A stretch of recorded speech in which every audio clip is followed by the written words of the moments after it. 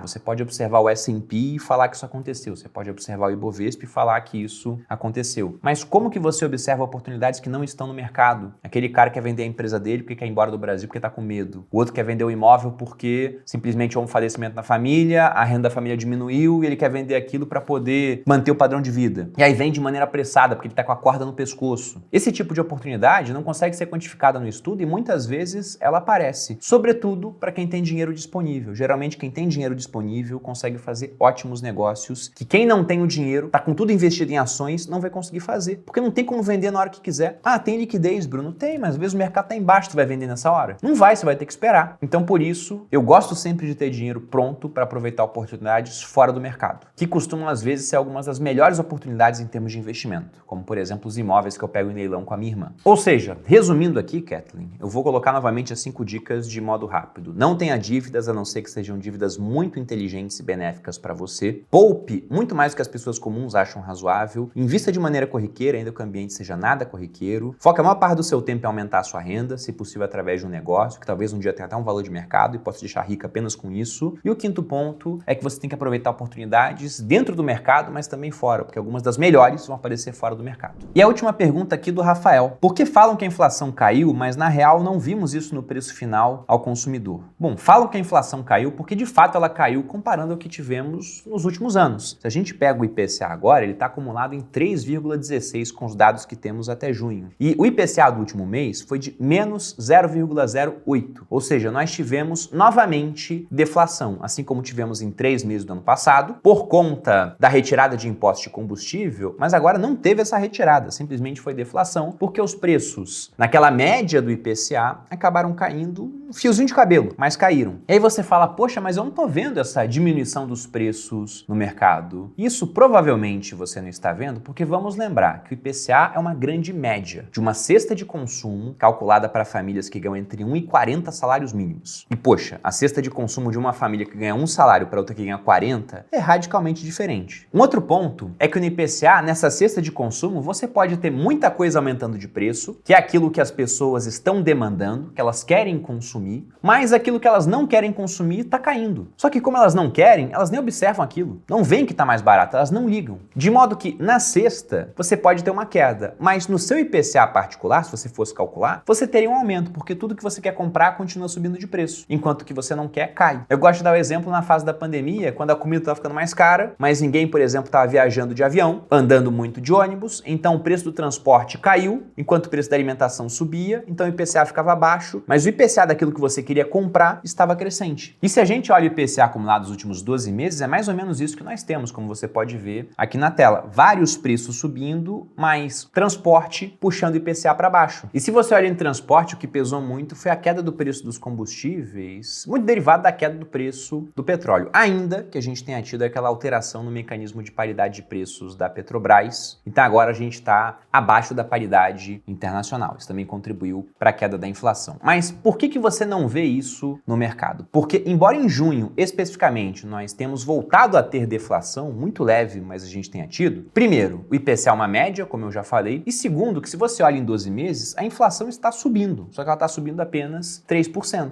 Então a gente fala, poxa, a inflação está baixa, mas veja que ela é baixa, porém positiva e crescente. Então, no ano passado você teve uma inflação mais alta, agora está mais baixa, no ano que vem eu não sei como vai ser, pode ser um pouco mais alta, um pouco mais baixa, mas ano após ano, o que você vai ver normalmente são preços aumentando, exceto naquelas áreas onde você consegue ter ganhos de escala muito grande por conta de revolução tecnológica. Como exemplo, lá atrás, em 99, eu lembro que eu comprei um CD para dar de amigo oculto na escola. Eu paguei uns 20 reais num CD que tinha umas 12 músicas, e eram 20 reais de 1999. Corrigindo pela inflação, seria seguramente aí mais de 100 reais. E hoje em dia, eu posso ter acesso a um acervo de músicas inesgotável, de graça muitas vezes, ou pagando R$ 9,90 no Amazon Prime. Aí eu acesso música, eu acesso filme, eu acesso série, eu tenho frete de graça. Isso não é um publi da Amazon, mas poderia ser. Se a Amazon quiser, pode entrar em contato comigo, porque realmente o serviço é muito bom. E lá você teve ganho de escala, mas o normal é o que acontece com o Kinder Ovo, com a caixa de bombom. O negócio custava R$1, vai custar 2, 3, 4, 5, e o Kinder Ovo no mercado perto da minha casa custa 10 reais. E por mais que a inflação esteja baixinha, ela continua a ser crescente. E com isso, eu termino mais esse Perini Responde. Espero que você tenha gostado. Se você gostou, dê seu like, se inscreva aqui no canal e eu deixo novamente o convite para que você possa ter muito mais contato comigo de uma maneira mais didática, separada em módulos, feitos para favorecer o aprendizado e com um time de suporte respondendo todas as suas dúvidas no Viver de Renda na turma 22, que abre no dia 7 de agosto. Para quem quiser, link está aqui na descrição. Espero ver vários de vocês nessa turma. Eu fico por aqui, um grande abraço e até a próxima.